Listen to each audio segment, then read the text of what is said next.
কিয়ামতের আলামতগুলো নিয়ে স্টাডি করার সময় আমাদের মনের অবস্থা যেমন থাকে হয়তো সব সময় সেটা থাকে না।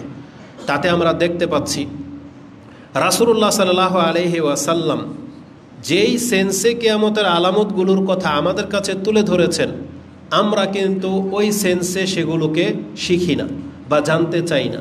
আমরা কেন শিখি, শুনতে চাই, জানতে চাই কেন? অ্যাডভেঞ্চার শুরু, মানে তাতে একটা মজা লাগার ব্যাপার আছে। আপনি লক্ষ্য করে দেখতে পাবেন, আমি এই 3 দিনের মধ্যে কিয়ামতের লক্ষণগুলো নিয়ে যখন স্টাডি করার চেষ্টা করলাম, বক্তব্য সার্চ দিলাম, তাতে বক্তব্যগুলো এইভাবে পেশ করা হয়েছে আপনার শুনতে খুব ভালো লাগবে, শুনতে খুব মজা লাগবে, শরীরটা রক্ত গরম হয়ে যাবে, মনে হচ্ছে যে আপনি সেই ব্যক্তি যাকে ইন্ডিকেট করে রাসূলুল্লাহ সাল্লাল্লাহু আলাইহি ওয়াসাল্লাম বলেছেন যে এর দ্বারাই সব বিজয়ী হয়ে যাবে। আপনার কাছে তখন মনে হবে আপনি সেই ব্যক্তি। কিন্তু এর আড়ালে, এই ব্যাকগ্রাউন্ডের পেছনে যে কী রাসূল সাল্লাল্লাহু আলাইহি ওয়াসাল্লাম ইঙ্গিত দিয়েছেন সেটা সাহাবায়ে কেরামরা ভয় পাইতেন, কিন্তু সেই ভয়টা আমরা পাই না। আমি আপনাকে একটা নমুনা তুলে ধরি। রাসূলুল্লাহ সাল্লাল্লাহু আলাইহি ওয়াসাল্লাম এবং কোরআনে বলা হয়েছে যে কিয়ামত যখন শুরু হবে তখন পৃথিবীর অবস্থাটা কেমন হবে। একদিক থেকে শুরু করেন, রাসূলুল্লাহ সাল্লাল্লাহু আলাইহি ওয়াসাল্লাম বলেছেন পৃথিবীর খারাপের দিকে যেতে থাকবে, এক পর্যায়ে হানাহানি শুরু হয়ে যাবে, চারোদিকে শুধু লড়াই আর দ্বন্দ্ব, হত্যা আর হত্যা, বড় বড় যুদ্ধ শুরু হবে, মালহামা, ইন্ডিয়ার সাথে যুদ্ধ, ফিলিস্তিনের সাথে যুদ্ধ, এই ইহুদি খ্রিস্টানদের সাথে যুদ্ধ। রাসূল বলেছেন সমস্ত খ্রিস্টানদের সাথে মুসলিমদের একটা যুদ্ধ হবে, তাদের 80টা দল 12,000 করে সৈন্যবাহিনী নিয়ে মুসলিমদের উপরে অ্যাটাক করবে। প্রথম দল শহীদ হবে, দ্বিতীয় দল শহীদ হবে, তৃতীয় দল গিয়ে বিজয়ী হবে। এ কথা যখন যুবকরা শোনে তখন ওই যুবক মনে করে যে আমি তৃতীয় দলের একজন, প্রথম 2 দলের সেনা, কারণ যেহেতু প্রথম 2 দল তো মারা পড়বে এটা জানিস, এই জন্য ও ফিল করতেছে আমি তৃতীয় দল, আমি রেডি হচ্ছি। আগে প্রথম 2 দল এই সালাফি আহলে হাদিসরা, এই হুজুররা, যে যারা মিম্বরে দাঁড়িয়ে কথা বলে, মাহমুদ বিন কাসেম, এরা যাক, আমরা তারপরে আসতেছি, আদনানকে নিয়ে, অমুককে নিয়ে, তমুককে নিয়ে আমরা পরে 3য় ধাপে আমরা আসব। এটা হচ্ছে অধিকাংশ যুবকদের টেন্ডেন্সি। রাসূলুল্লাহ সাল্লাল্লাহু আলাইহি ওয়াসাল্লাম বলেছেন সমস্ত মানে খ্রিস্টানকে আপনারা হারিয়ে দিলেন, খ্রিস্টানদেরকে হারাতে হারাতে ফুরাত নদীর স্বর্ণ বেরিয়ে যাবে। রাসূলুল্লাহ সাল্লাল্লাহু আলাইহি ওয়াসাল্লাম বলেছেন সেখানে যত মানুষ স্বর্ণের জন্য যাবে, পৃথিবীর মধ্যে এত হতাহতের ঘটনা কোনো যুদ্ধে ঘটবে না। রাসূল আমাদেরকে নিষেধ করেছেন যে তোমরা কিন্তু খবরদার সেখানে যাবে না।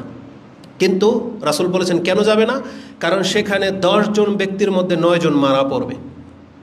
মানে মৃত্যুর সংখ্যাটা যে কত, রাসূল সাল্লাল্লাহু বলেছেন 1099 জন মারা পড়বে, হয়তো একজন, 1000-এ 10 জন ফেরত আসবে। তখন এগুলা শুনলে আপনার কি মনে হবে? ওই 10 জনের আমি একজন, তার মানে আমি হয়তো স্মরণ নিয়ে ফিরে আসবো, আমি হয়তো মরবো না, কারণ আপনি তো ট্যালেন্ট, আপনি তো মুসলিম যোদ্ধা আপনি।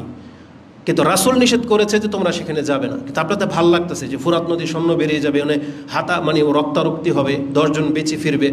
তারপরে শুরু হয়ে যাবে দাজ্জালের ফিতনা, তারপরে মেহেদি, তারপরে ঈসা আলাইহিস সালাম আসবে, দাজ্জালের সাথে যুদ্ধ করে দাজ্জালকে হারিয়ে দিবে। তারপর পরে শুরু হয়ে যাবে ইয়াজুজ এবং মাজুজ। ইয়াজুজ মাজুজ এসে পৃথিবীর সমস্ত কিছুকে, সমুদ্রের পানি পর্যন্ত খেয়ে ফেলবে। তখন আমি আর আপনি ঈসা আলাইহিস সালামের সাথে আশ্রয়, তার মানে আমরা মরি নাই এখন পর্যন্ত। যারা শোনে কিয়ামতের আলামত তারা মনে করে এমনটাই যে আমি তখন ঈসা আলাইহিস সালামের সাথে। ইয়াজুজ মাজুজ যখন ধ্বংস হয়ে যাবে তখন ওই যে বড় বড় ডালিম, যে একটা ডালিমের ছায়ার নিচে একটা বংশ আশ্রয় নিতে পারবে, একটা ডালিমের চোখা, এটা বাস্তব হবে পৃথিবীতে। একটা উটের দুধ এক বংশ খাবে, আর কিছু লাগবে না, এক একটা ফল এত বড় বড় হবে। তখন আপনার কাছে কিয়ামতের আলামতগুলো এইরকম মনে হয়, আপনি যেমন ফিল করেন। কিন্তু এখানে রাসূলুল্লাহ সাল্লাল্লাহু আলাইহি ওয়াসাল্লামের কথা চিন্তা করে দেখেন, তিনি যখন কিয়ামতের আলামতের কথা সাহাবায়ে কেরামদেরকে শোনাতেন বা বলতেন, রাসূলের নিজের চরিত্র কি? তিনি এমন কোনো নামাজ আছে যে নামাজে তিনি দাজ্জালের ফিতনা থেকে আশ্রয় না চেয়েছেন? বলেন, আপনি যেখানে দাজ্জালের সাথে ডিফেন্স করার জন্য নিজেকে প্রস্তুত দেখতে পাচ্ছেন, আর এখানে আমাদের নবী মুহাম্মদুর রাসূলুল্লাহ সাল্লাল্লাহু আলাইহি সাল্লাম তিনি প্রত্যেক সালাতে তিনি সেই দাজ্জাল থেকে আল্লাহর কাছে আশ্রয় চাচ্ছেন। সাহাবায়ে কেরামদেরকে বলতেছেন কাইফা বিকুম, কি হবে তোমাদের ওই সময় যখন আমি থাকবো না? কি হবে তোমাদের যখন চারদিকে ফিতনা শুরু হয়ে যাবে? কেমনে থাকবে তোমরা যখন তোমাদের চারদিকে খারাপ মানুষের সংখ্যা বেশি থাকবে? এটা হুযায়ফাকে বলা হতো, এটা বিভিন্ন আমর ইবনে আসকে বলা হতো, বিভিন্ন সাহাবেগীরদের বলা হতো যে কি হবে তোমাদের, জুবায়ের তোমাদের কি হবে সেই সময় যখন তোমাদের চারপাশে খারাপ মানুষ। রাসূল ভয় দেখাতেন, আর আপনি কিয়ামতের আলামত শুনে ওই বক্তব্য শুনে আপনি সেই যুগটা চাচ্ছেন যে আল্লাহ যুদ্ধ লাগিয়ে দেখ ইহুদি নাসারাদের সাথে, তারপরে দেখুক আমি কি করি, এটাই চাচ্ছেন। শেষ পর্যন্ত খুতবা হয়তো অনেকে শোনে না। আমি অত বড় সাহস তো পাই না যে আমি আহলে হাদিসদের একজন বা প্রতিনিধি বড় কেউ। আমরা জানি যে আমরা ডাকলে কেউ আসবেন না, কিন্তু আমরা আপনাদেরকেও চিনে গেছি আপনারা কোন টাইপের আহলে হাদিস। আপনাদের বড় কোনো আলেম যদি কোনো ফতোয়া দেয় সেটাও আপনারা মানেন না, এটা আমরা দেখতে পাচ্ছি। এই জন্য আপনারা যে কার ফতোয়ার অপেক্ষায় আছেন, কে আপনাদের বড় আলেম আহলে হাদিসের মধ্যে, সেটা আপনারাই ভালো জানেন। কিন্তু আমরা দেখতে পাচ্ছি যার যেটা ভালো লাগে তাকে আপনি নিয়ে নিচ্ছেন। কিন্তু আমাদের অবশ্যই বিজ্ঞ আলেমদেরকে অনুসরণ করতে হবে, এটা বারংবারই বলতেছি, এখনও বলে যাব। ওই যখন এই যে পতন ঘটেছে একটা সরকারের, তখন এই কথাই বলেছি, এখন এই কথাই বলতেছি, আজকেও বলবো, আপনাকে রাস্তায় নামা জায়েজ নেই, আজকেও বলবো। যারা এই যে গণতন্ত্রের কেন্দ্র করে আপনি আওয়ামী লীগ করেন আর বিএনপি করেন আর জামাত করেন আর যাই করেন, আপনি হক পথে নাই, এটা আমি ছোট ব্যক্তি বলে দিলাম। এটা রেকর্ড হয়ে কিয়ামত পর্যন্ত থেকে যাবে, এই কথা লড়চড় হবে না ইনশাআল্লাহ। আমি এই পক্ষে যে এটা জায়েজ নাই। এখন আপনি নামবেন কোন ইস্যুতে নামেন, কিন্তু আমরা আল্লাহর কাছে এটা বলবো যে আল্লাহ বলেছিলাম, যাতে করে ঢিনাই করতে না পারে। কারণ আজকে আমাদেরকে গালি দেন, ওই হানাফি চরিত্রের কতগুলো চেহারা আছে, যা ইচ্ছা তাই ভাষায় আমাদেরকে গালাগালি করে। আমরা নাকি সুপার উস্তম, আমরা নাকি সুপার সালাফি, আমরা নাকি ফেতনাবাজ, আমরাই নাকি নামি না, আর এরা নাকি জিহাদ করে উল্টাই ফেলতেছে। নির্বুদ্ধদেরকে বলতে চাই, তাদের বড় ইমাম ওই তকি ওসমানী হাফেজাহুল্লাহ ইন্ডিয়ার, সে নাকি ডিক্লেয়ার দিয়েছে যুদ্ধ ফরজ। একটা হানাফি গেছে? বলেন কে গেছে বাংলাদেশ থেকে? তারা প্রচার করে, কিন্তু কোথায় কি করলো? তারা না বলতেছে যে সালাফি আলেমরা এর খেলাফ, খালি অনুমতি দিয়ে দিক, বর্ডার খুলে দিক। আপনার 3 কবর পূজারি তো ফিলিস্তিন ঘুরে চলে আসলো, ও কিভাবে গেল ফিলিস্তিন? আপনারা ওইভাবে যান, তোরা তো ওদের কাছ থেকে জেনে নেন। আর ও গিয়ে যুদ্ধ ছাড়া ফেরত চলে আসলো কেন? ওখানে গিয়ে আপনাদেরকে ডাকতো যে আসুন, যুদ্ধ ফরজ হয়ে গেছে, আমরা চলে আসছি, আমাদের অনুসারীরা চলে আসো। ও তারা ঘুরো ভিজিট করে দিয়ে, ও পিকনিক করে দিয়ে চলে আসলো। সব দোষ চাপিয়ে দিবে আমাদের উপরে। আলাকুল্লিহা, আল্লাহ সবাইকে চেনে, এটা আমরা বলতেছি। আল্লাহ সবার অন্তরের খবর জানে, কে দিনের জন্য কতটা করে। আমাদের জিহাদ কি? আমরা তো হানাফি মতবাদ থেকে যেগুলো বাতিল জানতেছি সেগুলো ছুঁড়ে ফেলে দিয়ে কোরআন সুন্নাহটাকে গ্রহণ করে নিয়েছি। কেউ কি বলতে পারবেন যে মার খাওয়ার ডরে রফিউল দিন ছেড়ে দিয়েছি, আমিন বলা ছেড়ে দিয়েছি? এমন কোনো মসজিদ আছে আমাদেরকে বলতে পারবে যে এই মসজিদে আমাকে ডাকা হয়েছে যে খুতবা হবে হানাফিদের মতো, আপনি আসেন, আর সেখানে গিয়ে আমি হানাফিদের মতো খুতবা দিয়ে চলে আসছি? কোনো রেকর্ডকে প্রমাণ করতে পারবে? চিটাগাং এক মসজিদের মধ্যে আমি বলছি খুতবা দিলে যেভাবে আমরা হক মনে করি সেভাবে দিব, দিলে দিতে দেন, না দিলে আমি চলে যাব। আমাকে বলছে ঠিক আছে দেন, দেখা যাবে, দিয়ে চলে আসছি। হইচই লেগে গেল, কিন্তু কি হয়েছে? আমরা কি আমাদের মানহাজ গোপন করেছি? আমরা কি আমাদের পিঠ বাঁচিয়ে চলে আসছি? এক শ্রেণীর ওই বড় বড় আল্লামাদের মতো, যারা মানুষের কাছে এক রূপ আর ভিতরে তাদের আরেক রূপ, আমরা কি এটা করেছি? তাহলে আমরা জিহাদ করি না, করে কারা? আমরা তো প্রত্যন্ত অঞ্চলে দাওয়াতি কাজ যখন করি, আমাদের সাথে আপনারা যান না, আমরা একা সফর করি। বেবারিয়ার মতন কতগুলো কবর পূজারী এলাকার মধ্যে আমাদের বক্তব্য হয়েছে, আমরা সেখানে যাইনি? কি ঘটেছে এটা আমরা না জানি, আপনারা তো আমাদের সাথে থাকেন না। আজকে বাংলার জমিনে নারায়ণগঞ্জের সন্তান হয়ে আপনি বলেন তো দেখি, নারায়ণগঞ্জের কোন নেতা আছে যে কোরআন সুন্নাহ গ্রহণ করেছে? একটাও পাবেন না। কত পয়সাওয়ালা আছে যে যারা আহলে হাদিস মসজিদে এসে বলছে যে আপনারা হকের দাওয়াত দিতে থাকেন, আমরা আপনাদের পাশে আছি। কে কয় টাকা দান করে? আজকে আমরা যে উদ্যোগ নিয়েছি যে নদীর ওপরে আমরা কি নাম ব্যানার লাগাবো যে আহলে হাদিস অঞ্চল, কিন্তু আমাদের সমস্ত লোকগুলাই কোরআন সুন্নাহ মেনে চলা 150 জন আমাদের সাথে যুক্ত হয়ে গেছে। কিন্তু তারপরও কবর মাজার পূজারীরা বা মাঝহাবিরা আমাদেরকে নিয়ে ষড়যন্ত্র করবে। 3 দিন ঘুমাইতে পারি না, শুধু এই টেনশনে যে আমি নারায়ণগঞ্জের মধ্যে এমন একজন নেতার সাথে আমার সম্পর্ক নাই, হোক সে আওয়ামী লীগের, বিএনপির, কোনো দলের, একজন প্রশাসনের কোনো লোকের সাথে আমার নাম্বারও নাই, পরিচয় নাই, যে কাকে ডাকবো বিপদে, কেউ নাই। এক আল্লাহ ছাড়া আমাদের সাথে আর কেউ নাই। আপনাদেরকেও পাবো না, এটা আমরা জানি। তাহলে আমরা দিনের জন্য কতটুকু কষ্টের মধ্যে আছি সেটা আমরা ভালো বুঝি, কিন্তু আপনাদেরকে তো দেখা যাচ্ছে না, শুধু খালি স্ট্যাটাসের মধ্যে আর গালাগালি করা ছাড়া আর কী হবে। কিন্তু যতগুলো লোক এখানে আসছেন, আপনারা যদি সত্যিকার, এখানে অনেক হানাফিও আছে, যেমন গত খুতবার মধ্যে এক হানাফি দুষ্ট, ও বক্তব্য শুনতে যায় নাই, আরও ফাসাদ সৃষ্টি করতে গিয়েছে। ও বক্তব্য শুনে এসে বলতেছে যে আজকের দিনটাই গেল বেকার, এইসব ফাউল কথাবার্তা, কি এরা বক্তব্য করে, ফেতনাবাজ, এইসব করে স্ট্যাটাস দিয়েছে। এরকম কেউ থাকলে কান খাড়া করে শুনে রাখো। আহলে হাদিস মসজিদে আসলে কোরআন সুন্নাহর মানতে হবে, বুঝতে হবে, এই মেন্টালিটি নিয়ে তোমাকে আসা উচিত, ফেতনা ছড়ার জন্য না। আর তাদের বড় একজন হুজুর বক্তব্য দিয়েছে তাদের অনুসারীদেরকে যে আহলে হাদিসদেরকে ঠেকান, এরা লামাজাবি, এরা যদি শক্তিশালী হয়ে যায় তোমাদেরকে কিন্তু কুচুকাটা করবে। সে উস্কিয়েছে কিভাবে জানেন? যারা রাজনীতি করেন রাজনীতিবিদরা শোনেন, যারা ইমামরা শোনেন, যারা বক্তাগিরি করেন বক্তারা শোনেন, এ আহলে হাদিস লামাজাবিরা যদি শক্তিশালী হয়ে যায় আপনার বক্তব্য দেওয়া শেষ, আপনার ইমামতি শেষ, আপনার রাজনীতি শেষ। মানে কোনো পয়েন্টকে আর বাদ রাখে নাই, বুঝছেন? কোনো পয়েন্টকে বাদ রাখে নাই। এইভাবে না উস্কায়, এদের বক্তব্য শুনেই না এদের শ্রোতারা গিয়ে আহলে হাদিস মসজিদ ভাঙে, এরাই না করে এটা।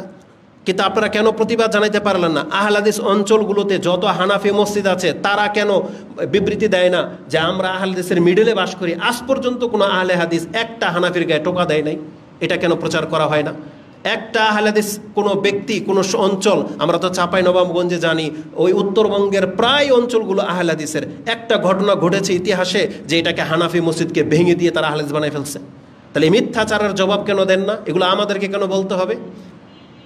তো বরং এরা উল্টা আমাদের উপরে অ্যাটাক করে, অত্যাচার করে, সব কিছু করে, এটা আমরা দেখতে পাচ্ছি। কিন্তু আমাদের পক্ষে হয়ে কে দুঃখের কথাগুলো বললাম এই জন্য যে নারায়ণগঞ্জে যে আমরা কিছু একটা করে দেখাবো, অধিকাংশ আহলে হাদিস বলতেছেন মুখে, তারপর করেন আপনি আমলিক করেন। আপনি বলতেছেন আমি কোরআন সুন্নাহর দাওয়াত পেয়ে গেছি, এখন আমলিক নেই, আপনি আবার লেজুর ধরছেন বিএনপির সাথে। আপনাকে কোনো না কোনো একটা দলের সাথে থাকতেই হবে। কেন কেন আপনি কোরআন সুন্নাহকে এই মিম্বর থেকে কে কথা বলা হয় নাই যে গণতন্ত্র হারাম?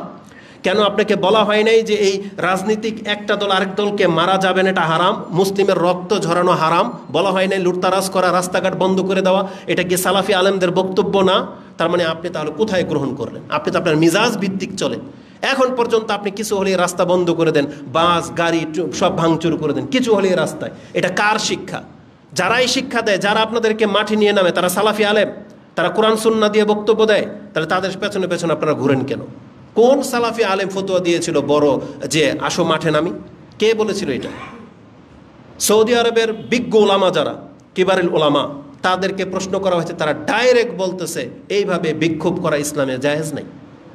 তার মানে তাদের ফতোয়া নিয়ে চলবেন না, তা আপনি কাদের ফতোয়া নিয়ে চলেন? যারা নিজেকে আহলে হাদিস বলতে ঘৃণা করে, যারা নিজেদেরকে কোনোদিন আহলে হাদিস পরিচয় দেয় না, বরং উল্টা প্রশ্ন উত্তর করলে এমন উত্তর দিবে যে আহলে হাদিস ঘায়েল হয়ে যাবে, হানাফি মাযহাব টিকে যাবে, অথচ নিজেকে সে হানাফিও বলে না প্রকাশ্যে। এমন এমন ব্যক্তিদের পেছনে ছোটেন। কাদের দল ভারী হয়েছে? শুডাউন যে করবে, কাদের দল ভারী হয়েছে? কি হয়েছে ফিলিস্তিনের এটাতে আপনি বলেন?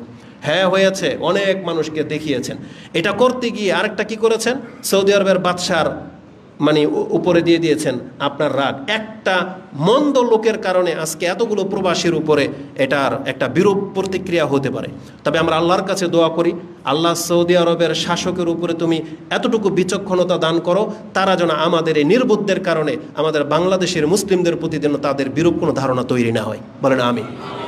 কারণ আমরা সবসময় বলি সৌদি আরবেও খারাপ কাজ হয়, পৃথিবীর সব দেশেই খারাপ কাজ হয়, কিন্তু বর্তমানে ইসলামের পক্ষে বা সঠিক কোনো ইসলাম তুলনামূলক যদি থেকে থাকে সেটা আজও পর্যন্ত সৌদি আরবে আছে নাকি নাই? তারপরে মুসলিমদের উপকারার্থে সৌদি আরব যতটা আগে এগিয়ে আসে, কোন রাষ্ট্র এত আগে এগিয়ে যায়? কে এত বড় ভূমিকা পালন করে? অতএব আমাদের সাথে আপনাদেরকে আমরা ব্যক্তিগত, আমি তো সৌদি আরব 10 বছর ছিলাম না, আপনি জানেন না আমাদের সাথে কি হয়েছে। জীবনে কোনোদিন বলবেন বা মানে শুনছেন যে আমরা বলছি সৌদি আরবের পোলাপান কি খারাপ নাই? ডিম ছুঁড়ে মারে না, পানির বোতল দিয়ে ঢিলা দেয় না, হ্যাঁ দাঁড়ে ধরে টান দেওয়া হয় নাই, ধাক্কা দেয়নি, থাপ্পড় দেয় নাই আমাদেরকে, কিন্তু কোনোদিন বলেছি? কেন করি নাই? কারণ এটা ন্যাশনালিটি, জাতীয়তাবাদ, এটা সবার মধ্যেই আছে, ওদের মধ্যে আছে, ওরাও জালাস ফিল করে, ওদেরও খারাপ ইতর লোক আছে, চোটবাটপার আছে। কিন্তু তাই বলে কি আমরা আজ পর্যন্ত কোনোদিন বলছি? আমরা কি সৌদি আরব থেকে সেগুলো নিয়ে আসছি? আমরা সেখান থেকে ভালো কিছু নিয়ে আসছি। কি নিয়ে আসছি? কোরআন এবং সুন্নাহ দিয়ে ধর্ম পালন করতে হবে, সেটা নিয়ে আসছি। আমরা ওদের মধ্যে উগ্রতাবাদী তো নিয়ে আসি নাই, নাহলে আপনার অস্তিত্ব থাকতো না, আপনাদেরও। তাহলে আমাদেরকে ভালো কিছু শিক্ষা দেওয়া হয়েছে, সে ভালোটা নিয়ে আসছি, আমরা ওদের থেকে খারাপটা কিছু নিয়ে আসি নাই। তো কথা হচ্ছে যে এদেরকে সরকারের উচিত এদেরকে আইডেন্টিফাই করে এদেরকে বিচারের আওতায় নিয়ে আসা, এবং সৌদি রাষ্ট্রের পক্ষ থেকে বলা উচিত যেটা আমাদের এরা ভুল করেছে, এটার জন্য আমরা মানে ক্ষমা প্রার্থী। তবে মুসলিম হিসাবে আমরা আপনাদের সাথে আছি। আমরা যেমন ফিলিস্তিনের আমাদের ভাই, সৌদি আরব আমাদের ভাই, একই তো জিনিস।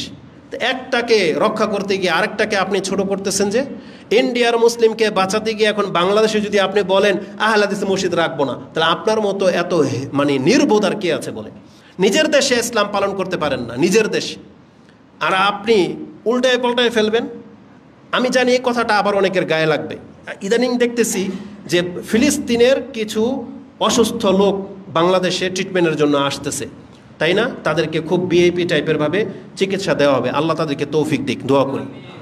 এই দৃশ্য যখন বাঙালি কোনো এমন ব্যক্তি যখন দেখবে যে চিকিৎসার অভাবে মরে যাচ্ছে, যার ঘরে খাদ্য নাই, এই বাঙালির ফরিয়াদ কি থাকবে আল্লাহর কাছে? যে আল্লাহ, এই বাংলাদেশের নির্বুদ্ধের অবস্থা দেখো, নিজের ঘরের পাশের রুগীর চিকিৎসা হয় না, টিকিট পাই না টাকা ছাড়া, আর তারা ফিলিস্তিন থেকে রুগী এনে চিকিৎসা করে বাহবা নিচ্ছে। এটাই না বলবে? বাংলাদেশের দরিদ্রদের অবস্থা কি আপনি জানেন? আপনি গিয়ে দেখেন ইমার্জেন্সি কক্ষগুলোর মধ্যে দুর্নীতির কত আখড়া, এই মানুষগুলো চিকিৎসার জন্য কত বেশি নাজেহাল অবস্থায় আছে। তাহলে তাদেরকে আগে দেন, এটা আমরা বলবো। তো এই জন্য সবসময় আগে নিজের খবর রাখেন, তারপরে অন্যের দিকে আপনি ঝোঁকেন। কিন্তু মানুষ শুধুমাত্র ওই কিভাবে সে ফেমাস হবে সেগুলোকে আগে তুলে ধরে, অথচ উপকারের কাজ করেন। আমরা সালাফিরা আমরা বলতে পারি, এটা আমাদের শিক্ষকরা আমাদেরকে ভুল মেসেজ দেয় না। আমি আবারও বলি কথাটা, আকিদার ক্ষেত্রে সবচেয়ে সেন্সিটিভ ইস্যুতে যখন আমাদের সালাফি আলেমরা এই বেদাতীদের সাথে মিশে নাই, তাহলে আপনি জেনে নেন দুনিয়াবি যে কোনো কল্যাণকর কাজে অবশ্যই আমাদের সালাফি আলেমরা এদের চাইতে বেশি জ্ঞান রাখে, এটা জেনেন না আপনি। এবং তাদের ফতোয়া শেষ পর্যন্ত টিকে থাকবে। যে ব্যক্তি আল্লাহ কোথায় আছে সেটাই জানে না, বাংলাদেশের এত বড় মসজিদের খতিব দোয়া করতে গেলে তার দুম বেরিয়ে যাচ্ছে। যেই ব্যক্তি এটাই জানে না যে ঈদের সালাতের মধ্যে ইমামের সাথে কোন পাশে কে দাঁড়াইতে পারবে, এটা যদি এদের বড় হুজুররা না জানে, তাহলে এদের কাছ থেকে আপনি কি আশা করতে পারেন? এরা আপনাকে কিসের রাস্তা দেখাবে? যে 2 রাকাত নামাজই পড়াইতে পারে না ঠিক মতো, ঈদের নামাজ পড়াইতে গেলে 10টা করে ভুল। এমন মাসলা দিয়ে দিয়েছে, ওই প্রথম রাকাতে প্রথম দেয় তাকবীর, আর দ্বিতীয় রাকাতে রুকুর আগে দেয় তাকবীর, যেটা অধিকাংশ মানুষের নামাজের বরবাদ হয়ে যায়। তাহলে যে জাতি আপনাদেরকে এখন পর্যন্ত একটা সঠিক মাসলাই দিতে পারলো না, তারা আপনাদেরকে ক্রিটিক্যাল অবস্থায় কোথায় নিয়ে ফেলবে? আপনাদেরকে এইভাবে নিয়ে জঙ্গলে নিয়ে ফেলে দেবে। তো এখনও সময় আছে, আপনারা নির্বোধতা থেকে কোরআন হাদিসের দিকে ফিরে আসেন। তো কোরআন হাদিসের মধ্যে যখনই বলা হয় এই যে কিয়ামতের আলামতগুলো নিয়ে বলা হয়েছে, রাসূল সাল্লাল্লাহু আলাইহি সাল্লাম ভয় পেতেন, তিনি আল্লাহর কাছে আশ্রয় চাইতেন, সাহাবা একরামদেরকে বলতেন, এবং তারা আকাঙ্ক্ষা করতো না কোনোদিন সেই যুগটাও আসুক। আপনি কি মনে করেন এই যে পৃথিবীতে রাসূল কি বলেছেন, কিয়ামত ততক্ষণ পর্যন্ত কায়েম হবে না, একজন মুসলিম ব্যক্তি এমন পরিস্থিতিতে পড়ে যাবে, সে তার ভাই যে মরে গেছে তার কবরের পাশে গিয়ে বলবে, তুই মরে গেছ বেঁচে গেছস, তোর জায়গায় আমি হইলাম তাহলে ভালোই হইতো। এটাই না হবে ভবিষ্যতে যা হচ্ছে। বাংলার জমিনে এখন পর্যন্ত আপনার রাষ্ট্রনায়ককে টিকাইতে পারলেন না, আর এখন লেগে গেছে ইলেকশন দাও, ইলেকশন দাও, এই করবে সেই করবে। ইলেকশন দিলে কি হবে? বাংলাদেশকে আর 50 বছরের পেছনে আপনি ফেলে দিবেন। তা সবাই বোঝেন, কিন্তু কই কোনো তৎপরতা তো নাই। এটার উপরে শক্ত হয়ে যেতে হবে। আল্লাহ আমাদের এই জাতিটাকে হেদায়েত করুক, আমিন। তো আমাদেরকে আল্লাহ সুবহানাহু ওয়া তাআলা রাসূলুল্লাহ সাল্লাল্লাহু আলাইহি ওয়াসাল্লামের মাধ্যমে আমাদেরকে জানিয়েছেন যে কিয়ামতের আলামত প্রকাশ পাবে, আর তখন আর থামবে না। দেখেন 1 সপ্তাহ যেতে না যেতে আমাদের বিষয়বস্তু ঠিক থাকে না। এটা হয়েছে তো এটা হয়েছে, ফিলিস্তিনের পর ইন্ডিয়াতে শুরু হয়ে গেল, ইন্ডিয়ার পরে দেখা যাবে বর্ডারে যুদ্ধ লেগে গেছে, আমাদের বাংলাদেশও লেগে যাবে। তারপরে শুনলাম ব্রাউনবাড়িয়া মসজিদ ভেঙে দেয়। সুবহানাল্লাহ। একজন আহলে কোরআন এবং সুন্নাহর অনুসারী কয় দিক থেকে ঠেকাবে মানুষকে বলেন? সবাই যদি চারদিকে আমাদের শত্রু হয়। রাসূলুল্লাহ সাল্লাল্লাহু আলাইহি ওয়াসাল্লাম হকপন্থীদেরকে বলেছেন, পৃথিবী এরকম সংকীর্ণ হয়ে যাবে, তখন তুমি কিভাবে চলবা? আজকে আমাদের জীবনটা এরকম সংকীর্ণ হয়ে যাচ্ছে, কিন্তু আপনার কাছে সংকীর্ণ কেন মনে হয় না?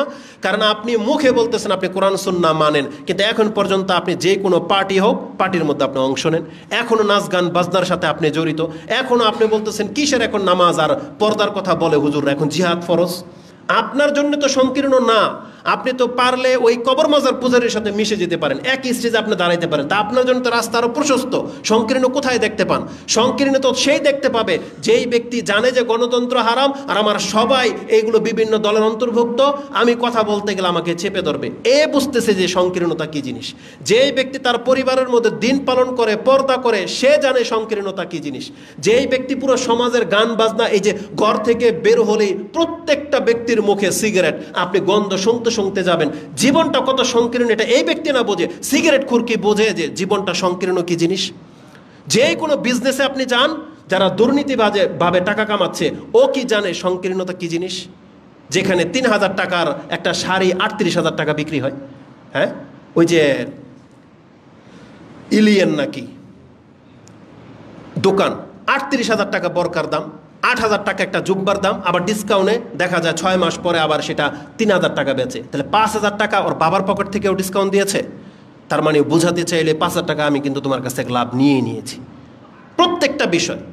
তারপরে জীবন সংকীর্ণ কোথায়? যেখানে আপনাকে দিন পালন করতে বলা হয়েছে, এই ক্রিটিক্যাল অবস্থায় আপনি সবার সাথে মিশে গেলে আপনার জন্য কি মনে হবে যে দিন সংকীর্ণ হয়ে যাচ্ছে? দিন আপনার জন্য মনে হবে না। কিন্তু বক্তব্যটা তো বলেছিলেন রাসূলুল্লাহ সাল্লাল্লাহু আলাইহি সাল্লাম।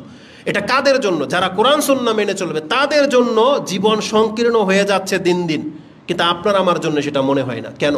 কারণ আপনি তো শহরগুলোতে থাকেন, ওই উলঙ্গ মহিলা ওড়না ছাড়া টি শার্ট পরে রাস্তার মধ্যে বেরিয়েছে, আপনি বলতেছেন দেখলে তা আমার কি? আপনি এটাকে ফিতনাই মনে করেন না তো? আপনি গান বাজনা হলে ফিতনাই মনে করেন না? আপনার বিয়ে শাদী অনুষ্ঠানে সব কিছুর মধ্যে তাদের সাথে মিশে যাওয়া, এটাকে আপনি ফিতনা মনে করেন না? আপনার অঞ্চলের মধ্যে কিছু হলেই, ওই যে বলেছিলাম না যে শয়তান যখন রমজান মাসের পরে মুক্তি পায় তার অনুসারীরা তাদেরকে অ্যাকসেপ্ট করার জন্য প্রস্তুত থাকে। একটা উদাহরণ দিয়েছিলাম নেতাদের, যারা ফাঁসির আসামি, যারা চোর বাটপার, যারা জেলখানায় থাকে, তারা যখন মুক্তি পায় তাদেরকেও ফুল দিয়ে তাদের অনুসারীরা গ্রহণ করে নেয়। কিন্তু এই চেহারাগুলোকে সৎ লোকের চেহারা? এরা কি ক্রিমিনাল না? তারা সবাই জানে যে এই অপরাধের কারণে তাদেরকে ধরা হয়েছিল, হোক বিপক্ষে দলে ধরেছে, কিন্তু লোকটা তো অসৎ, কিন্তু তাকে ছাড়ার পরে দেখেন তাকেও কিন্তু ফুল দিয়ে গ্রহণ করে নেওয়া হয়। তাহলে সেই সমাজে আমি আর আপনি রয়েছে। আমি বলেছিলাম যে আমাদের তকদির কি জিনিস এটা দেখতে হলে আপনি ওই যে পোস্টারের মধ্যে কতগুলো চেহারা থাকে না, যে স্বাগতম, ঈদের শুভেচ্ছা জানায়, তারপর দুর্গাপূজার শুভেচ্ছা জানায়, দেখবেন অমুক নেতার পক্ষ থেকে বড় নেতার ছবি থাকে, আর নিচে অ্যাঙ্গেলে 4-5টা চেহারা থাকে, মানে এরা এখন নেতা হওয়ার লাইনে আছে। এই চেহারাগুলা দেখেন এই চেহারাগুলা, তার মানে এই চেহারাগুলা ক্যান্ডিডেট হয়ে আছে, আপনাদের নেতা হবে ভবিষ্যতে এরা, আর আপনারা তাদেরকে সাপোর্ট করেন। এক হিরোইন ব্যবসায়ী, খুনি, ওই লম্পট, চাঁদাবাজ, এদের চেহারাগুলো এগুলো, এরা নেতা হবে, কিন্তু আমরা নিরুপায় হয়ে তাদের পেছনে পেছনে আমরা হাঁটি, কিচ্ছু করার নাই আমাদের। আর দোয়া করলে বলতেছে এরা শুধু বসে বসে দোয়া করবে, আর তুমি তো তাদের পেছনে হাঁটো, আমাদের দোয়ায় কোনো কাজ হবে? রাসূল সাল্লাল্লাহু আলাইহি ওয়াসাল্লাম তো এটাই বলেছিলেন যে মসজিদের মেম্বার থেকে, এই মেহরাব থেকে দোয়া হবে, কিন্তু দোয়া আল্লাহর কাছে যাবে না। কেন? যখন খারাপের সংখ্যা বেড়ে যাবে। আজকে ইবাদতের কথা বললে আমাদেরকে বলা হয় যে এখন ইবাদত করার সময়। এই জন্য আমাদের বক্তব্য দেওয়াটা দিন দিন সংকীর্ণ হয়ে যাচ্ছে, কারণ আমরা জানি যে আমরা বক্তব্য দিলে এটাকে নেগেটিভ সেন্সে নেয়, মনপুত হয় না, তখন বলে এটা সুপার সালাফি, অমুক তমুক। রাসূলুল্লাহ সাল্লাল্লাহু আলাইহি ওয়াসাল্লাম, আসুন আমি আপনাকে দেখাই ফিতনা যখন শুরু হবে তখন কিসের দিকে ইঙ্গিত দিয়েছেন। এটা রাসূলুল্লাহ সাল্লাল্লাহু আলাইহি ওয়াসাল্লামের প্রায় আপনি বক্তব্যের মধ্যে পেয়ে যাবেন। সর্বপ্রথম ইমাম বুখারী রাহিমাহুল্লাহ ফিতনার অধ্যায় শুরুই করেছেন এই হাদিস দিয়ে যে মুসলিমদের জীবনের সবচেয়ে বড় ফিতনা হবে সে তার দিন থেকে মুখ ফিরিয়ে নেবে, দিন পালন করবে না, অথবা দিন থেকে মুখ ফিরিয়ে নেবে। ইবনে আবি মুলাইকা এই হাদিস যখন শুনেছেন তিনি সাথে সাথে আল্লাহর কাছে বলছে, আল্লাহুম্মা ইন্না নাউযু বিকা আন নারজি আলা আকাবিনা আও নুফতিনা আন দীনিনা। আল্লাহ তোমার কাছে আশ্রয় চাচ্ছি দিন থেকে মুখ ফিরানো থেকে এবং দিনের ক্ষেত্রে ফিতনায় পড়া থেকে। মানে আমি জানি আমার উপরে এই ইবাদতগুলো ফরজ, কিন্তু আমি করি না, এটার চাইতে বড় ফিতনা আর কি আছে? আজকে যারা বলতেছেন যে না এখন ইবাদতের কথা, নামাজের কথা, পর্দার কথা বলবে না, এই যে মহিলা, বেহায়া মহিলাগুলা রাস্তার মধ্যে বলতেছে তারা এই জিহাদ করবে, ফিলিস্তিন যাবে, এই সেই, কাপড় নাই তাদের গায়ে। আচ্ছা বলেন তো দেখি, যারা জিহাদ করতে চান এটা কিসের জন্য? নাজাতের জন্য না? বলেন না কেন, নাজাতের জন্য কি না? আল্লাহ সুবহানাহু ওয়া তাআলার উদ্দেশ্য কি যে একদল আরেক দলকে খালি কোপাবে, পিটাবে? এটা কি আল্লাহর উদ্দেশ্য ছিল? এই জন্য কি রাসূল পৃথিবীতে এসেছেন? অস্ত্র তো আল্লাহ তখন ধরতে বলেছেন যখন আল্লাহর দ্বীনকে পালন করতে দেওয়া হবে না তখন, তাই না? রাসূলুল্লাহ সাল্লাল্লাহু আলাইহি সাল্লাম যখন আল্লাহর দাওয়াত দিচ্ছিলেন তখন তো রাসূল অস্ত্র ধরে নাই, 13টা বছর তাকে মার খেতে হয়েছে। কিন্তু আল্লাহ সুবহানাহু ওয়া তাআলা কখন গিয়ে আদেশ দিলেন যে না আপনার দ্বীনকে টিকাইতে হবে, জানা এবার আপনি অস্ত্র ধরেন, তাই না? এটার জন্যই তো জিহাদ। তাহলে আজকে তো জিহাদ নাই বাংলাদেশে, আপনি এখন জান নাই, তা আজকে ফজর নামাজ পড়েন নাই কেন? আজকে আপনার 5 ওয়াক্ত সালাত এটা কে করবে? আপনি জেন, ফিলিস্তিনে জিহাদ করবেন জেন, কিতাল করবেন করেন, তাহলে আজকের ইবাদতটা কে করবে? আজকের দাড়ি রাখাটা, আজকের পর্দাটা, এটাকে কেন আপনি ছাড়লেন? আজকে কিসের ভিত্তিতে আপনি করলেন না এটা? তার মানে আপনি শুধু একজনকে মারতে চাচ্ছেন, অথচ আল্লাহ সুবহানাহু ওয়া তাআলা কি ইসলামের এটা বিধান করে নাই যে একজন মানুষকে যদি কেউ অন্যায়ভাবে হত্যা করে সমস্ত মানুষকে হত্যা করে দেওয়ার শামিল? আর ইহুদি নাসারারা এটা করে, ওরা তো আল্লাহকে মানে নাই, তোরা কি কোরআনের কথা মানবে? কিন্তু আপনি তো কোরআনকে মানছেন, তাহলে আপনি আল্লাহর বিধানকে মানেন না কেন? আজকে কিছু থেকে কিছু হলেই আপনি নেট খুললেই দেখা যায় 10 টাকার জন্য কেউ কাউকে মেরে দিচ্ছে। পারিবারিক ঝগড়া, শ্বশুর বউকে জুতা দিয়ে পার দেয়, ওই যে ব্রাহ্মণবাড়িয়া লেগেই আছে, একে অপরকে বল্লম বর্ষা দিয়ে মানে ছোড়াছুরি চলতেছে, প্রায় দিনের ঘটনা। রাজনীতিকে কেন্দ্র করে, টেন্ডারবাজিকে কেন্দ্র করে প্রতিদিনের ঘটনা। এখন পর্যন্ত চাঁদা কালেকশন করা হয়, ভিডিও করা হলে মারপিট প্রতিনিয়ত চলতেছে। ছোট মাথায় একটা কথা বলে দিই, আপনি জেনে নেন, বাংলার জমিনের পুলিশ ধরেন বড় হাইওয়ান, বুঝেন তো, বড় জানোয়ার ধরে নেন পুলিশ, বড় বড় আপনার নজরে সবচেয়ে বড় জালেম পুলিশ। কিন্তু তারপর আপনার উচিত হলো পুলিশকে তার আপন মর্যাদা ফিরিয়ে দেওয়া। জানেন, ডিফেন্সের লোকদেরকে আপনার উচিত, রাষ্ট্রের উচিত পুলিশকে তার আপন পাওয়ার, আপন মর্যাদা ফিরিয়ে দেওয়া। কারণ সে জুলুমের উপরে থেকেও সে দেশের রাষ্ট্রকে কন্ট্রোল করতে সক্ষম। কিন্তু যখন তার পাওয়ার, তার মর্যাদা আপনি ছিনিয়ে নিয়েছেন, এই জন্য পুলিশের সামনে অন্যায় হলে পুলিশ বলতেছে যে আমার কিচ্ছু করে না, ও তো আমার মানে না। পুলিশ ট্রাফিক একটা অপরাধীকে ধরেও বলতেছে একবার খবর লইলাম, এইভাবে বলতেছে ভিডিও। পুলিশ অসহায় হয়ে দাঁড়িয়ে আছে। কেন এটা এমন হয়েছে? যেই দেশের ডিফেন্সকে এতটা লাঞ্ছিত করে দেওয়া হবে, সেই জাতি আপনাকে কে বাঁচাবে? ধরে নেন আপনাকে এই যে চাঁদাবাজিরা, সন্ত্রাসীরা ডাকাইতে ধরলো, এখন পুলিশ ছাড়া কে বাঁচাবে? কিন্তু আপনি তো পুলিশকে একবারে হেয় করে দিয়েছেন, তার কোনো মর্যাদা দেন নাই, তাকে কোনো কিছু আপনি পাওয়ার দেন নাই। পুলিশ আসলেও যদি ডাকাত, এই সন্ত্রাসী, চাঁদাবাজরা যদি বলে আপনারা কারা, এতদিন কোথায় ছিলেন, আপনারা তো স্বৈরাচারের দলের ছিলেন, এই কথা বলে যে তাদেরকে লাঞ্ছিত করেন, তাদের কষ্ট হবে না? তারা কি আপনার ডিফেন্সে এগিয়ে আসবে? তারা দেখবে যে আমরা যদি এখন প্রচেষ্টার সাথেও কাজ করি, তাও আমাদেরকে সরকারের দালালি সেজে থাকতে হবে, তাহলে আমরা খামাখা দরকারই কি এদের ঝামেলায় যাওয়ার? না, এখনো সময় আছে। বাংলাদেশের মুসলিমদের উচিত, রাষ্ট্রের নায়কের উচিত পুলিশকে তাদের আপন মর্যাদা ফিরিয়ে দেওয়া এবং ভালো মানুষদেরকে পুলিশের নিয়োগ দেওয়া এবং তাদেরকে পাওয়ারফুল করে দেওয়া, যে পুলিশের একজন লোক উপস্থিত হয়ে গেছে, এখানে প্রত্যেকটা লোক থেমে যেতে বাধ্য। তাইলে দেখবেন দেশে শান্তি ফিরে আসবে। চোর বাটপার এত বড় সাহস পাবে না। তবে জেনে নেন, পুলিশ যত বড় জানোয়ার হয়ে যাক না কেন, ওই চাঁদাবাজের চাইতে অত বড় জানোয়ার না। জেনে নেন, ডাকাতের চাইতে অত বেশি ক্ষতিকর তারা না। অবশ্যই তাদের মর্যাদা তাদেরকে ফিরিয়ে দিতে হবে। এটা দেখলে আমাদের কষ্ট হয়, কারণ পুলিশ তাদেরকে একটা ড্রেসের মধ্যে, সে একটা ড্রেসের মধ্যে আছে। একটা ভুল মানুষ হতেই পারে, তারাও জুলুম করেছে, অন্যায় করে, এখনও তারা চাঁদাবাজি করে, কিন্তু তারা বললে তার একটা মান নাই। সে মানটা তাকে ফিরিয়ে দেন, দেশের শৃঙ্খলা আস্তে আস্তে ঠিক হয়ে যাবে ইনশাআল্লাহ। বলেন ইনশাআল্লাহ। আল্লাহ তৌফিক দান করুন। আর আমরা কোনোদিন কোনো পুলিশের সাথে, কোনো ডিফেন্সের কারোর সাথে আমরা বেয়াদবি করি নাই, করবো না, সেটা যে কোনো দলের লোক হোক না কেন। কারণ আমাদেরকে আল্লাহ সুবহানাহু ওয়া তাআলার ভয় করে চলতে হবে। আমাদের সালাফি আলেমের দিক নির্দেশনা এটাই যে আমরা রাষ্ট্রপক্ষে সে যত বড় বাটপার হয়ে যাক না কেন, তাদের সামনে প্রকাশ্যে আমরা বদনাম করার জন্য পৃথিবীতে আসি নাই। তাদের জবাব এটাই, যেমন তাদের পতন ঘটেছে, যারাই আসবে আবার জুলুম করবে আমাদের উপর, আল্লাহ আবার কাউকে না কাউকে দিয়ে, জালেমকে দিয়েও তাদেরকে আল্লাহ পতন ঘটাবে, এটা আল্লাহর ওয়াদা। আমি আশ্চর্য হয়ে যাই মুসা আলাইহিস সালামের ঘটনাটা। এই যে আমাদের সাথে আজকে দলিল প্রমাণ কিছু আপনাকে উল্লেখ করলাম না। আমি যখন পেরেশানিতে পড়ে যাই, আমাদের সাথে ষড়যন্ত্র করে জমি কেনার ক্ষেত্রে, তখন মুসা আলাইহিস সালামের কথাটা আমার মানে চিন্তা আসে, আমি আর আপনি আল্লাহকে চিনতে পারি না, আসলে আল্লাহকে চিনতে পারিনি, কোনোদিন পারবো না আল্লাহ সুবহানাহু ওয়া তাআলার হিকমা বুঝতে। আপনি আল্লাহর ক্ষমতা, টেকনিক, আল্লাহর কৌশল দেখেন।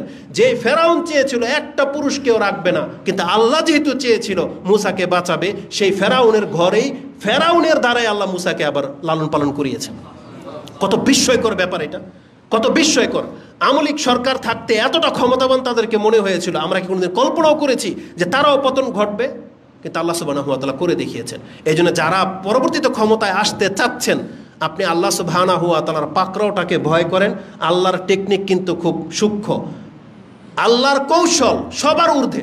এই জন্য তো আল্লাহু আকবার বলি আমরা, আলহামদুলিল্লাহ, আল্লাহর কৌশল সবচেয়ে ঊর্ধ্বে। এই জন্য ষড়যন্ত্র কেউ কারোর সাথে করেন না। আজকে আমরা কোরআন সুন্নাহর অনুসারী, আমরা শুধু ইসলামটাকে পালন করার জন্য আহলে হাদিস হয়েছি, এটা কোনো দলের ভিত্তিতে না। আমরা আহলে হাদিসের দলের ব্যানার নিয়ে দাঁড়াইতে রাজি না। যদি আমাদেরকে কোরআন হাদিস মানতে দেন, যদি বলেন তোমরা মুসলিম নাম দিবে, আমরা মুসলিম হয়ে বাঁচতে চাই। কোনো খোরাফত বা কোনো নতুন কোনো দল তৈরি করতে চাই না, কিন্তু আমাদেরকে কোরআন হাদিস মোতাবেক চলতে দিতে হবে। আমরা নাম যা খুশি তা হোক, কিন্তু তোমরা আমাদেরকে ওহাবি বলে গালি কেন দাও? এই জন্য আল্লাহর কৌশলকে তো আপনারা ভয় করা উচিত। ষড়যন্ত্র কেউ কারোর সাথে করেন না। আল্লাহ কিন্তু খুব কিভাবে আপনাকে আমাকে ধরবে আর কিভাবে আল্লাহ কাউকে বাঁচায়, সেটা আল্লাহ কিন্তু নজির ইব্রাহিম আলাইহিস সালামের মাধ্যমে, মুসা আলাইহিস সালামের মাধ্যমে কিন্তু রেখে দিয়েছেন। বাংলাদেশকে যদি আল্লাহ বাঁচাইতে চায়, ইন্ডিয়া কিচ্ছু করার ক্ষমতা রাখে না। কিন্তু বাংলাদেশের মানুষকে কি আল্লাহওয়ালা হইতে হবে কিনা? না, তাহলে সেটা হন। আমাদের উচিত খালি আল্লাহওয়ালা হয়ে যাওয়া। আর আল্লাহ কিভাবে আমাদেরকে বাঁচাবে এটা কাজটা আপনি আল্লাহর কাছে ছেড়ে দেন। কারণ আল্লাহ বলছে তোমরা আমার অভিমুখী হও, এই পৃথিবীটাকে তোমাদের পায়ের তলা আমি আল্লাহ রেখে দেবে, এটা আল্লাহ ওয়াদা করেছেন। এই জন্য আমাদেরকে আগে মুসলিম হতে হবে, এই জন্য অবশ্যই আমাদেরকে আমাদের দিনের দিকে ফিরে আসতে হবে। আজকে যদি আমরা সত্যিকার অর্থে মুসলিম হইতাম, বাংলাদেশে আপনি জেনে নেন ইন্ডিয়াতে একটা মসজিদও ভাঙার সাহস ওরা দেখাতো না, কিন্তু ওরা বুঝে গেছে যে বাংলাদেশের মুসলিমরা খালি অযথা খালি চিৎকার করতে পারবে, চিল্লাতে পারবে, ওরা আমাদের কিছুই করতে পারবে। এই ভয়টা ওদের অন্তর থেকে কেটে গেছে, কিন্তু ওদেরকে ভয়টা আবার নতুন করে জাগাতে হবে আমাদেরকে, আমাদের দিনকে পালন করতে হবে। আজকে যদি আমরা করে দেখাইতে পারতাম, তাহলে ওরা একটা মসজিদের ইটের মধ্যে হাত দেওয়ার সাহস পেত না। এবং এটা আপনি নজির বাংলাদেশ থেকে নিয়ে নেন, যারা হানাফি মাযহাবের, আমি একটা পোস্ট করেছিলাম, হানাফি মাযহাবের বড় আলেমদের দিকে যাবে এই যারা মসজিদ ভাঙে। কেন বলছে, কেন কেন কারণ তারাই এদেরকে উস্কায়, তারা এদেরকে ভুল মেসেজ দেয়, তারা আহলে হাদিস সম্পর্কে এত ধরনের মিথ্যাচার করে।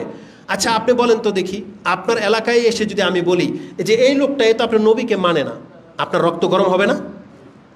তারা ঠিক এই মিথ্যাচারটা করে। তারা বলে আমরা নাকি আল্লাহর রাসূলকে মানি না, আমরা বিলে ওহাবি মানে ইহুদিদের দালাল, আমরা বিলে উমুক তুমুক। একটা সাধারণ মানুষ যখন এই কথা শোনে ওর গায়ে লাগবে না? বিনা কোনো চিন্তা ভাবনায় ও আপনার উপরে অ্যাটাক করে বসবে। আমার তখন কি কথাটা মনে হয়, যখনই দেখি কোনো আহলে হাদিস একটা মসজিদকে ভাঙা হয়েছে, আহলে হাদিস কোনো একটা ব্যক্তিকে মারা হয়েছে, আমার আলী রাদিয়াল্লাহু তাআলা আনহুর কথাটা মনে পড়ে যায়। আলী রাদিয়াল্লাহু তাআলা আনহু যিনি হচ্ছেন খোলাফায়ে রাশেদের একজন, ওসমান রাদিয়াল্লাহু তাআলা আনহু খোলাফায়ে রাশেদের একজন, জান্নাতে সার্টিফিকেট প্রাপ্ত ব্যক্তি, রাসূল সাল্লাল্লাহু আলাইহি ওয়াসাল্লামের মেয়ের জামাই, তাদেরকে হত্যা করা হয়েছে কিসের ভিত্তিতে? মুরতাদ ফতোয়া দিয়ে। কি ভেবে? বলছে আলী কাফের হয়ে গেছে, আলী মুনাফিক, ওসমান কাফের হয়ে গেছে, তাদেরকে কুফরি ফতোয়া দিয়ে এরা বাতিলপন্থী হয়ে গেছে, এই বাতিল তহমত দিয়ে তাদেরকে হত্যা করা হয়েছে। আপনাকে আমাকে ছাড়বে? আকীদা ভ্রষ্ট হলে এটার ভয়াবহতা যে কত, তার বাস্তব প্রমাণ আলী রাদিয়াল্লাহু তাআলা আনহু, তার বাস্তব প্রমাণ উসমান রাদিয়াল্লাহু তাআলা আনহু। মানুষ বদ আকীদার হলে কি না করতে পারে। তাহলে এই সমস্ত হানাফি যারা নিজেদেরকে নামকরণ করে, তারা যদি কোরআন সুন্নাহ না বোঝে, তারা ঠিক তাদের দ্বারা, তাদের উস্কানির দ্বারা এইভাবে কত মুসলিমের রক্ত যে ঝরবে, কত মুসলিমের মসজিদ যে তারা ভাঙবে, এটার কোনো আয়তা নাই। তারা পারলে আপনাদেরকে হত্যা করে দিবে। তারা বলে এই কথা, আমরা তাদেরকে হত্যা করে, কোনো দিন আমরা কোনো আহলে হাদিস কোনো দিন অস্ত্র ধরবে না, কারণ আমরা জানি একটা মুসলিমের গায়ে হাত তোলাটা হচ্ছে এটা একটা বড় পাপের কাজ। এটা আমরা জানি, আমাদেরকে শিক্ষা দেওয়া হয়েছে। আমাদের দ্বারা কোনো হানাফি মসজিদ ভাঙা হয়নি আজ পর্যন্ত, আর হবেও না।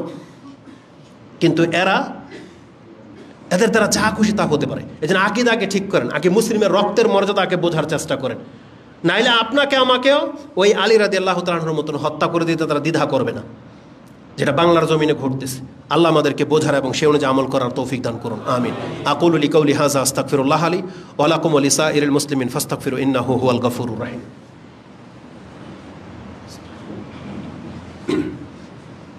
আলহামদুলিল্লাহি রাব্বিল আলামিন ওয়াসসালাতু ওয়াসসালামু আলা আশরাফিল আমবিয়া ওয়াল মুরসালিন নবিয়িনা মুহাম্মাদিন ওয়া আলা আলিহি ওয়া সাহবিহি আজমাইন ওয়া বাদ।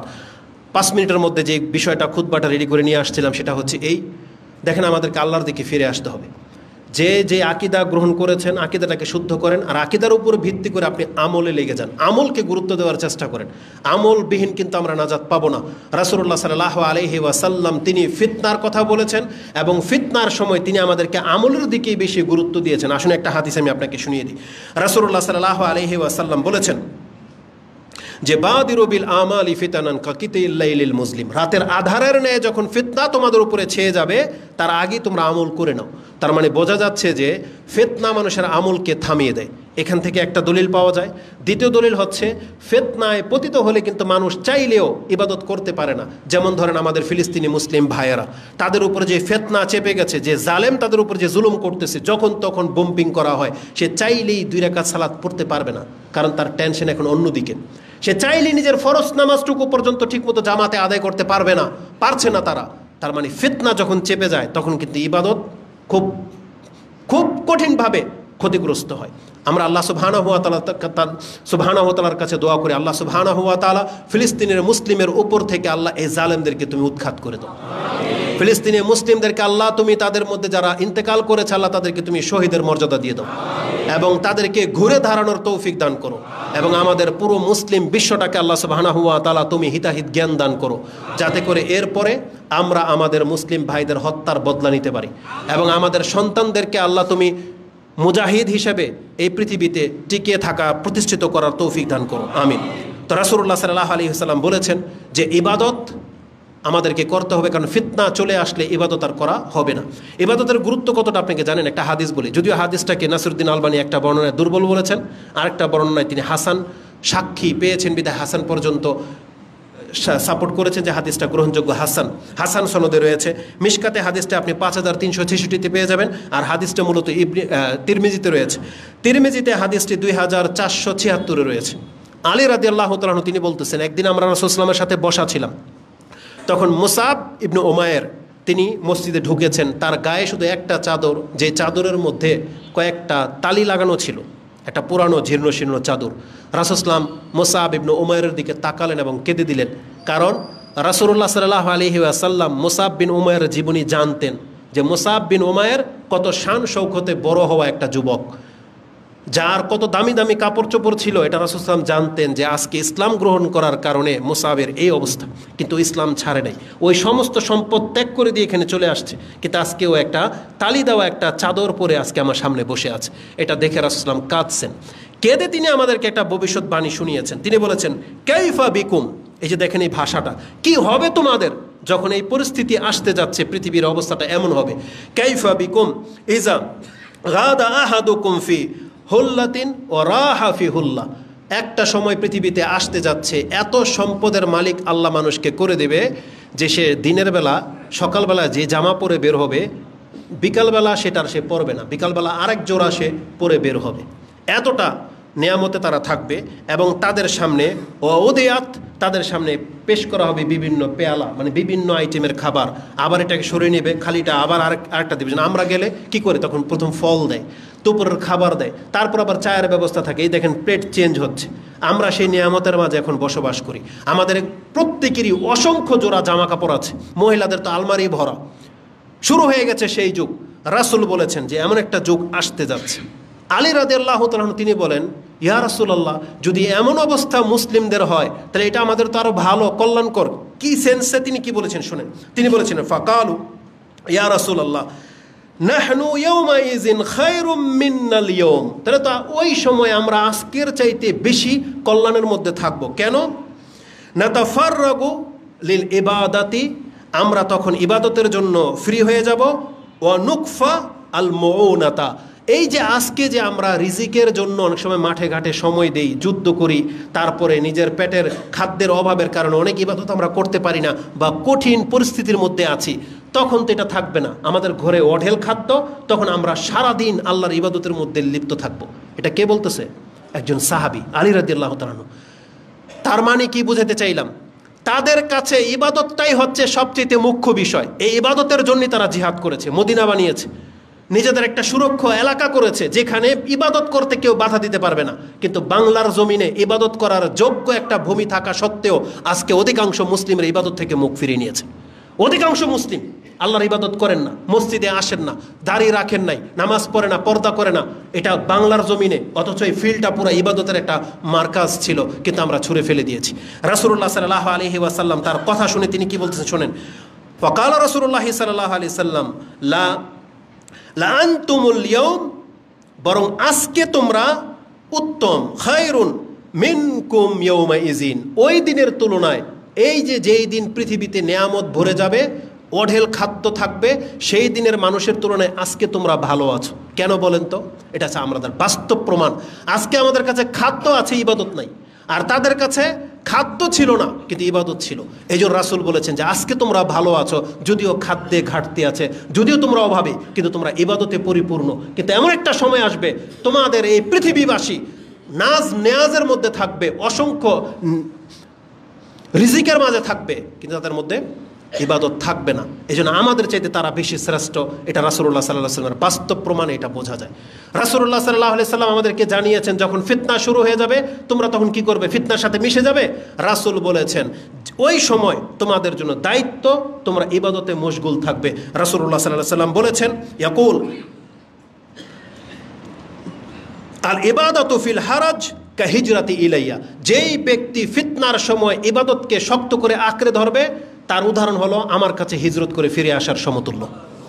এজন্য আমাদের মুসলিম ভাইদেরকে বলবো, জীবনের মধ্যে যত বড় ট্র্যাজেডি চলে আসুক না কেন, বাংলার জমিনে যত বড় ফিতনা চলে আসুক না কেন, আপনি আপনার 5 ওয়াক্ত সালাতকে আগে ঠিক করেন। আপনি 5 ওয়াক্ত সালাতকে ঠিক করেন। মহিলাদেরকে বলো আপনি আপনার পর্দাটাকে ঠিক করেন। এই পৃথিবীতে আমরা সবাই মরবো, আমাদেরকে কেউ না কেউ মেরে দেবে, নাহলে আমরা মরবো, কিন্তু আল্লাহর কাছে আমাদেরকে কি পরিচয় উঠতে হবে? মুসলিম পরিচয় উঠতে হবে, কারণ মুসলিম ছাড়া কেউ জান্নাতে যাবে না। এই জন্য আমাদের মা বোনদেরকে বলতেছি, মহিলাদেরকে বলতেছি, মুখের লাগামটাকে একটু টেনে ধরেন, আল্লাহর বিপক্ষে কথা বইলেন না। আপনারা যারা ফিল্ম ইন্ডাস্ট্রির মধ্যে আছেন, যারা নাচ গান খেলতামশা নিয়ে আছেন, আপনারা চরম বিপদের মধ্যে আছেন। মরলে যে কি হবে আপনাদের, কেউ হয়তো আপনাদেরকে তওবার দিকে ডাকে না, কিন্তু আমরা মুসলিম ভাই হিসেবে বলতেছি, তওবা করে নেন, তওবা করে নেন, আল্লাহর রাস্তা ধরে নেন। মরার আগে হলো তওবা করে নেন, নাজাত পেয়ে যাবেন মুসলিম হিসেবে। এই জন্য এই প্রকাশ্য ফাহেসা থেকে আমরা তাদেরকে উঠে আসার আহ্বান জানাবো। তবে আল্লাহর দিনকে বিজয়ী আল্লাহ যাকে তাকে দিয়ে করাবে। জেনে নেন, হিটলার 60,000 ইহুদিকে হত্যা করেছিল। 60,000 না 60 লাখ? 6 লাখ, 60 লাখ। তাহলে হিটলার কি জান্নাতি? তাহলে হিটলার যদি 60 লাখ ইহুদিকে হত্যা করেও জান্নাতে হইতে না পারে, আপনি বেনামাজি হয়ে 10টা ইহুদিকে মারলেন, জান্নাত পেয়ে যাবেন? তাহলে আপনি আগে জান্নাতি হন। আল্লাহর কাছে তামান্না করেন, আল্লাহ এই হাত দিয়ে অন্তত একটা ইহুদি খ্রিস্টানকে হত্যা করার তৌফিক দিয়ে দাও। কিন্তু এই হাত যেন আল্লাহর কাছে গ্রহণযোগ্য হয়, সেটার আগে দোয়া করেন। এই জন্য আগে এই হাত আল্লাহ যেন কবুল করে। আমি মারতে পারি আর না পারি, ইচ্ছা তো আছে, কিন্তু আপনি আল্লাহর কাছে এটা বলেন, আল্লাহ আমি কোনো ইহুদিকে হত্যা করতে পারলাম আর না পারলাম, কিন্তু আল্লাহ তুমি আমাকে মাফ করে দাও, তুমি আমাকে গ্রহণ করো। আমাদেরকে এই মেন্টালিটি রাখতে হবে। তারপর ইনশাআল্লাহুল আজিজ আমরা যদি আমাদের দিনের জন্য, আমাদের দেশের জন্য যদি কিছু করতে পারি, এটা আমাদের এক্সট্রা বেনিফিট। ওটার মাধ্যমে আমরা আল্লাহর কাছে শহীদের মর্যাদা চাবো, আমাদের পাপগুলো মাফ হয়ে যাওয়ার ফরিয়াদ করব। কিন্তু আজকে আমাদেরকে আগে সেই তামান্নাটা রাখতে হবে যে আমি মুসলিম, এবং মুসলিম হয়ে আমি কাফেরদেরকে হত্যা করব। না হলে হিটলারের মতো বেদিন হয়ে যদি 60 লাখ ইহুদিকে আপনি হত্যা করে দেন, তারপরে কিন্তু আপনি জান্নাত পাবেন না। এই জন্য আমাদের মেসেজ থাকবে, আপনি বোঝার চেষ্টা করেন, আগে নিজে নাজাতের চেষ্টা করেন। আগে নিজের নাজাতটা কিসে আছে সেটার দিকে আগে দেখেন। ওই সমস্ত ওই বকবাজ বক্তাদের পেছনে ছুইটেন না, যারা বড় বড় লেকচার দেয়, কিন্তু এখন পর্যন্ত কিন্তু ফিলিস্তিন তারা যুদ্ধ করতে যায়নি। এই জন্য আপনি ধোঁকা খেয়ে যেন না। আমরা তাদের কথায় ধোঁকা খাই না, আমাদেরকে গালি দেন, সহ্য করে নিচ্ছি। আল্লাহ আমাদেরকে হেদায়েত দান করুক, আমিন। আমি আর কথাকে লম্বা করবো না, শুধু এতটাই বলবো, আমরা আল্লাহর কাছে দোয়া করতেছি, আল্লাহ এই কাফেরদেরকে, একটা কাফেরদেরকে আল্লাহ তুমি ছেড়ে দিও না। আল্লাহুম্মা লা তাজার আলাল আরদি মিনাল কাফিরিনা দাইয়ারা। আল্লাহ একটা কাফেরকে তুমি পৃথিবীতে ছেড়ে দিও না। আর এটা আল্লাহর ওয়াদা যে আল্লাহ বলছে আমি ছাড়বো না। রাসূল সাল্লাল্লাহু আলাইহি হাদিস স্পষ্ট, ইহুদিদের সাথে মুসলিমদের যুদ্ধ হবে এবং ইহুদিদের বিপক্ষে গাছ পাথর কথা বলবে যে ইয়া মুসলিম। দেখেন ভাষাটা কি, পাথর বলবে ইয়া মুসলিম, ইয়া মুমিন, হাযা ওরাইয়াল ইয়াহুদ উকতুলহুম। বলবে মুসলিম তুমি আসো, আগে মুসলিম হন। মুসলিম হলে পাথর আপনাকে ডেকে বলবে যে এই যে ইহুদি ওকে হত্যা করো। এই জন্য আমরা বলতেছি আগে মুসলিম হন, নিজেকে আগে পরিচয় দেন আমি মুসলিম। তারপর ইনশাআল্লাহ দেখবেন যে আমাদের দ্বারা ইনশাআল্লাহ আল্লাহ কাফেরদেরকে নাস্তানাবুদ করে দেবে ইনশাআল্লাহ। আল্লাহ আমাদেরকে তৌফিক দান করুন।